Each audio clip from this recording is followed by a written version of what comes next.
Selamat siang Ibu dan Bapak Guru. Jadi pada kesempatan kali ini saya akan mempresentasikan seminar PPG yang dimana kita akan membahas 3 topik.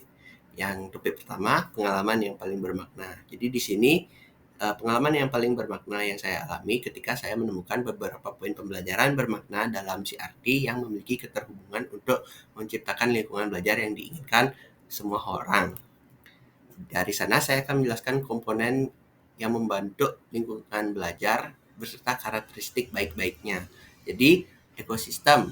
Ekosistem dikatakan baik jika siswa menganggap sekolah sebagai sesuatu yang menyenangkan. Dan jika dikaitkan dengan CRT maka diwujudkan dalam poin hmm, ada poin membangun hubungan bermakna terhadap peserta didik, antara peserta didik. Lalu yang kedua ada guru. Jadi guru dikatakan baik jika ia memiliki kendali penuh atas kurikulum sehingga bisa merancang indikator yang ingin dicapai. Hal tersebut berhubungan dengan CRT dalam poin guru merancang strategi pembelajaran yang berpacu pada sumber belajar, keterampilan, dan informasi multikultural. Lalu yang ketiga yakni pedagogi. Pedagogi dikatakan baik jika pembelajaran sudah berfokus pada siswa, yang dimana perwujudan poin CRT-nya ada di mana eh, merancang sebuah student-centered instruction and culturally media instruction. Lalu yang nomor keempat dan lima saya gabung jadi satu untuk kaitannya dengan CRT. Maka dari itu kurikulum baiknya itu ketika ia sudah berfokus pada soft skill dan pengembangan karakter. Dan yang terakhir penilaian. Penilaian itu dikatakan baik jika ia sudah mencakup aspek pengetahuan, keterampilan, dan sikap. Dan jika dihubungkan dengan CRT, diwujudkan dari poin guru tidak hanya menilai secara akademik, namun juga dari karakteristik peserta didik. Untuk pembahasan selanjutnya mengenai desain invensi atau inovasi. Jadi, awal mulanya itu ketika saya mengalami kilas balik dalam CRT ke materi sebelumnya yang namanya lingkungan sekolah yang diinginkan oleh semua orang. Dari situ saya mencoba untuk menggali artefak pembelajaran di materi tersebut dan saya menemukan dua hal yang relevan. Dari ruang kolaborasi di situ saya menyantumkan tentang isu-isu lingkungan belajar yang kurang dan tantangan untuk membuat lingkungan belajar yang baik. Yang dimana juga saya kaitkan lagi ketika saya melakukan telaah RPP Guru Pamong. Nah, dari telaah RPP tersebut saya menemukan tiga hal, yakni kurang bervariasinya metode untuk menyampaikan materi, ada kegiatan kelompok namun belum ada ketergantungan karena tidak ada pembagian peran, dan menyamakan frekuensi dan pola pikir antara pendidik, peserta didik, orang tua, dan komunitas belajar terkait dengan ekosistem belajar yang baik. Jadi saya menemukan meskipun RPP tersebut sudah mengikuti kaedah penulisan RPP yang baik, namun ada ruang untuk peningkatan dari segi membangun ekosistem belajar yang baik. Maka dari itu, kesimpulannya hal yang bisa saya lakukan berbeda yaitu merancang pembelajaran yang mengedepankan pendekatan CRT untuk mewujudkan ekosistem lingkungan belajar yang diinginkan oleh semua orang. Dari invensi tersebut, yang pertama saya lakukan yakni merancang proses pengembangan pendekatan pembelajaran culturally responsive teaching yang saya pecah 5 ini dalam bentuk kategori tematik seperti itu. Jadi penjelasan sedikit, content integration tentu saja artinya adalah bagaimana cara kita mengintegrasikan budaya ke dalam pembelajaran. Lalu yang kedua, facilitating knowledge construction. Jadi sebagai guru bagaimana kita uh, membangun pemahaman dan pengetahuan dari peserta didik. Lalu yang ketiga, prejudice reduction. Jadi bagaimana kita mencoba menciptakan kelas yang bebas gitu, dalam artian peserta didik itu tidak memandang dirinya dari ras apa, bahasa yang digunakan, dan juga status sosial seperti apa yang mereka punya.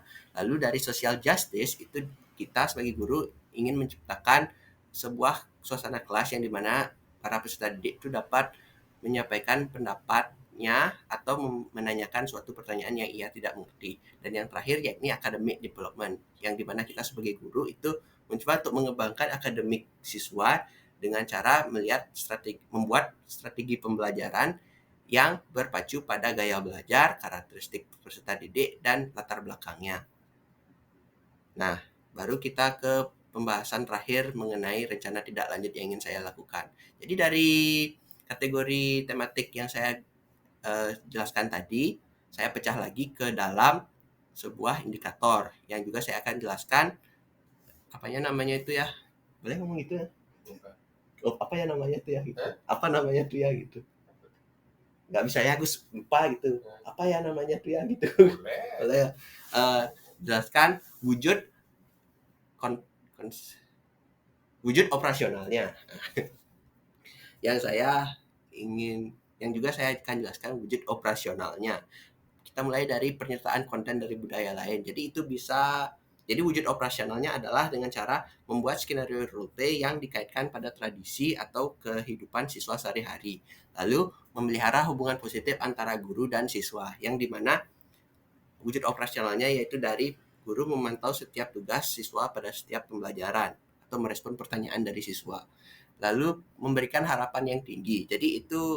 Uh, jadi itu wujud operasionalnya itu ketika dengan cara guru memotivasi siswa saat pembelajaran berlangsung. Lalu yang kemudian ada facilitating knowledge construction. Indikatornya membangun apa yang siswa ketahui. Wujud operasionalnya, siswa menghubungkan kebiasaan topik yang sering yang dibicarakan bersama teman yang bisa diperdebatkan seperti itu. Lalu penggunaan contoh kehidupan nyata. Wujud operasionalnya ketika menjelaskan materi juga guru menyisipkan contoh yang ada dalam kehidupan sehari-hari jika itu memang berkaitan dengan materi yang dijelaskan. Lalu membantu siswa dalam belajar untuk menjadi kritis. Jadi wujud operasionalnya itu adalah menggunakan role play dan small group discussion dengan tingkat kesulitan yang diatur oleh guru untuk memacu kemampuan kritis dari peserta didik. Kemudian prejudice reduction indikatornya mendukung penggunaan bahasa daerah. Jadi di sini guru mempersilahkan peserta didik untuk berdiskusi dengan menggunakan bahasa Indonesia atau bahasa daerahnya sendiri. Lalu interaksi positif antar siswa itu wujud operasionalnya adalah dalam menggunakan small group discussion itu sendiri dan role playing agar siswa itu menjadi lebih komunikatif. Kemudian lingkungan belajar yang nyaman.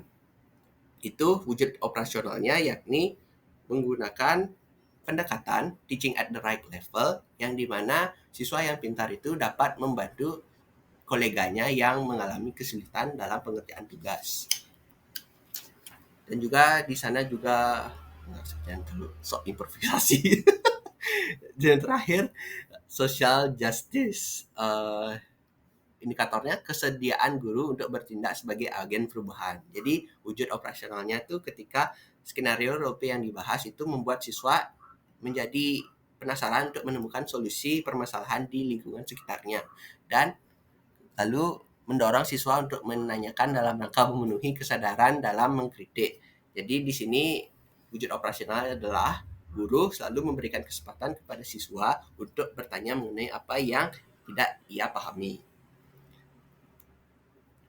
Lalu yang terakhir, academic development. Indikatornya menciptakan kesempatan dalam kelas untuk membantu semua siswa. Dan wujud operasionalnya, guru contohnya menggunakan salindia untuk menjelaskan materi yang bersifat teknis seperti language feature dan menggunakan strategi pembelajaran yang dapat merefleksikan kebutuhan dari berbagai macam latar belakang. Itu wujud operasionalnya adalah menggunakan contoh nyata untuk menjelaskan mengenai topik yang dibahas, misalnya artis favorit dalam materi asking and giving opinion. Dari fase reflektif, desain inovasi dan rencana tindak lanjut, saya menemukan perubahan makna guru dari segi sikap yang harus dibangun. Jadi ada 4. Pertama, observatif. Observatif di sini dalam artian dalam menemukan informasi multikultural, sumber daya dan keterampilan yang ingin diajarkan di dalam sekolah. Lalu secara kreatif, jadi guru dituntut untuk melihat metode pembelajaran yang lain karena seperti yang kita tahu karakter dan gaya belajar peserta didik itu berbeda-beda di setiap kelasnya. Jadi hal yang menarik di satu kelas mungkin tidak dapat berfungsi di kelas yang lain.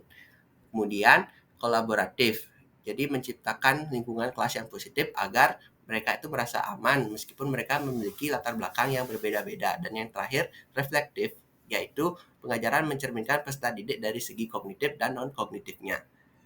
Baik, segitu saja yang bisa saya sampaikan untuk presentasi ini. Terima kasih untuk perhatiannya.